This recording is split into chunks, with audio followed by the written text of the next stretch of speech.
प्रधानमंत्री नरेंद्र मोदी कड़ी सुरक्षा व्यवस्था के बीच केदारनाथ धाम पहुंचे।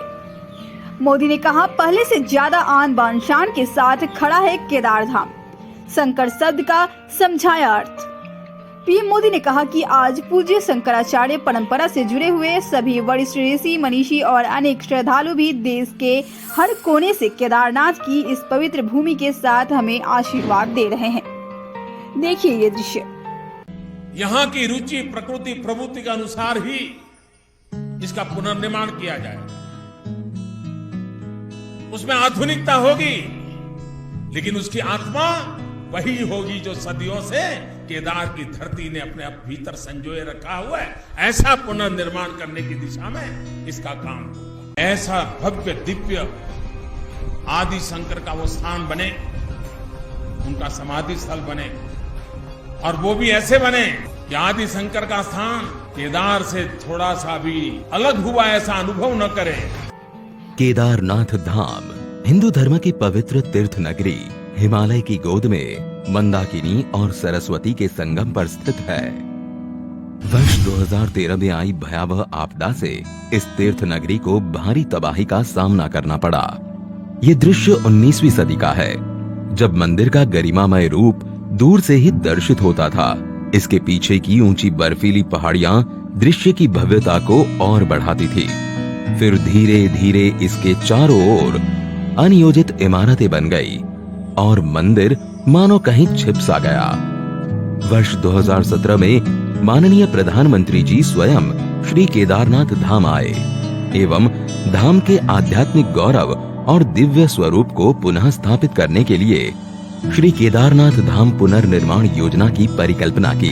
परिकल्पना के आधार पर सभी हितधारकों की भागीदारी से पर्यावरणीय संतुलन बनाते हुए एक महायोजना तैयार की गई थी। गौरीकुंड से 16 किलोमीटर दूर पैदल मार्ग पर स्थित धाम में इस पैमाने की परियोजना को क्रियान्वित करना, इसके लिए निर्माण सामग्री जुटाना, दुश्वार मौसम और विषम भौगोलिक परिस्थितियों के बीच एक बड़ी चुनौती थी। मंदिर तक पहुंच मार्ग का निर्माण पहले कार्य के रूप में लिया गया। आपदा से पहले मंदिर परिसर में 10 फीट संकरे गलियारे में स्थित कई भवन क्षतिग्रस्त हो गए थे और 30,000 टन मलबा चारों ओर फैल गया था। इस मलबे को 840 फीट सीढ़ीदार मंदिर गलियारे के रूप में विकसित किया गया। इसका निर्माण क्षेत्रीय कारीगरों द्वारा 20,000 स्थानीय उपलब्ध पत्थरों का उपयोग करके किया गया। 2 नदियों के संगम पर स्थित इस 104 फीट व्यास वाले आगमन प्लाजा का निर्माण वृत्ताकार रूप में 51,000 स्थानीय पत्थरों का उपयोग करके किया गया है।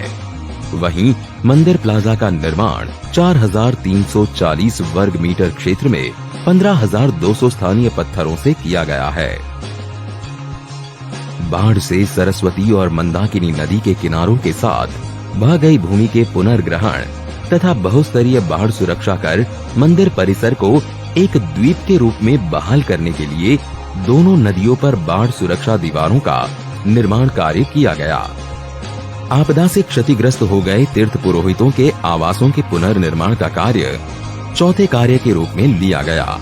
चरणबद्ध तरीके से तीर्थ पुरोहितों के घरों का निर्माण स्थानीय पत्थर, लकड़ी और ढलवा छत उपयोग कर स्थानीय स्थापत्य शैली द्वारा किया जा रहा है। 5वें कार्य के रूप में आपदा से क्षतिग्रस्त श्री आदि गुरु शंकराचार्य समाधि के पुनर्निर्माण को लिया गया। ऐसा भव्य दिव्य आदि शंकर का वो स्थान बने, उनका समाधि स्थल बने, और वो भी ऐसे बने कि आदि शंकर का स्थान केदार से थोड़ा सा भी अलग हुआ ऐसा अनुभव न करे। समाधि तक पहुंचने के लिए ये भूमिगत रचना, जिसमें स्मारकीय दीवारों के बीच चलकर जाना तीर्थ यात्रियों को एक अनूठी यात्रा का अनुभव प्रदान करता है। मूर्ति के दर्शन कर चिंतन पथ पर चलते हुए ये यात्रा पर्वतों और विहंगम दृश्यों के दर्शन के साथ समाप्त होती है। इन 5 कार्यों का लोकार्पण आज किया जा रहा है।